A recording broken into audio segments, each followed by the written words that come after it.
আসসালামু আলাইকুম রহমতুল্লাহ। ABC learning এর পক্ষ থেকে সকলকে স্বাগত জানাচ্ছি। আজকে আমরা খুব সহজ ভাষায় আপনাদেরকে একবারে বেসিক একটা জিনিস নিয়ে আপডেট জানাবো বা একটা বিষয়ে আপনাদের পরামর্শ দিব, কৌশল বলবো। সেটা হচ্ছে যে অনেকেই আসলে আইএলটিএস করতে চান, কিন্তু গোছালো প্রস্তুতিটা আসলে কিভাবে হতে পারে সে বিষয়ে অনেক সময় কোনো ক্লু পান না বা বুঝতে পারেন না যে আসলে কোথা থেকে শুরু করা দরকার।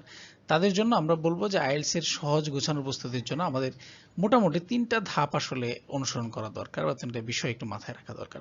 প্রথম কথা হচ্ছে যে আপনি যখন প্রথমে আইএলটিএস দিবেন সে চিন্তা করছেন, আপনাকে যেটা জানতে হবে সেটা হচ্ছে যে আইএলটিএস এর যে অনেকগুলো সেকশন আছে, যে 4টা সেকশন আছে পার্টিকুলার, এই সেকশনগুলো সম্পর্কে আপনি জানতে হবে।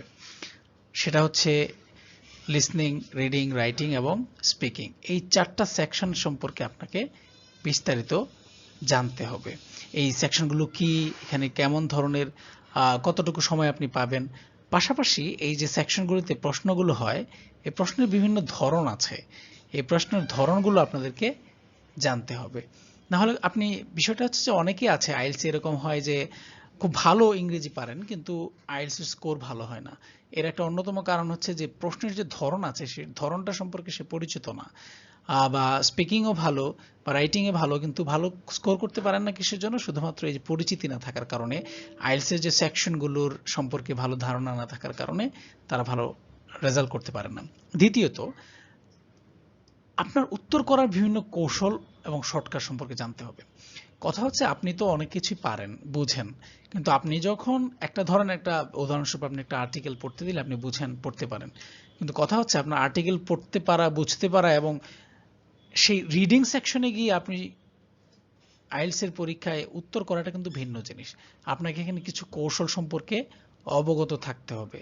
আপনাকে সময় মেনটেন করে তারপর পরীক্ষাটা দিতে হবে। যে কারণে আপনি যদি সময়গুলো সম্পর্কে ভালো করে না জানেন এবং এখানে কিভাবে কৌশলে খুব শর্টকাট ওয়েতে আপনার উত্তরগুলো বের করতে হবে, লিখতে হবে, এগুলো যদি আপনি না জানেন তাহলে কিন্তু ভালো রেজাল্ট করতে পারবেন না। সুতরাং আপনাকে কৌশল এবং শর্টকাট সম্পর্কে ভালো ধারণা থাকতে হবে। তৃতীয়ত যে বিষয়, যে আমি ভালো পড়লাম কিন্তু প্র্যাকটিস করলাম না, তাহলে কিন্তু হবে না। আপনাকে আইএলটিএস, যে কেমব্রিজ আইএলটিএস এর যেই 1 থেকে 18 পর্যন্ত বইগুলো আছে সেগুলো থেকে প্র্যাকটিস করতে হবে, নিয়মিত অনুসরণ করতে হবে। তাহলে আপনার মধ্যে এক ধরনের কনফিডেন্স গ্রো করবে যে আপনি আইএলটিএস এর মূল যে পরীক্ষাটা হবে সেটাতে ভালো করতে পারবেন। এছাড়া কিন্তু খুব বেশি ভালো করা সম্ভব হবে না। সুতরাং আপনাদের কাছে যারা আইএলটিএস এর গোছানো প্রস্তুতি নিতে চাচ্ছেন, এই 3টা ধাপ যদি আপনারা ফলো করতে পারেন, আশা করছি যে আপনাদের আইএলটিএস এর স্কোর অনেক বেশি ভালো হবে এবং আপনাদের যে ডিজায়ার্ড স্কোর আছে সেটা আপনারা অর্জন করতে পারবেন, অ্যাচিভ করতে পারবেন। সকলকে ধন্যবাদ। আসসালামু আলাইকুম।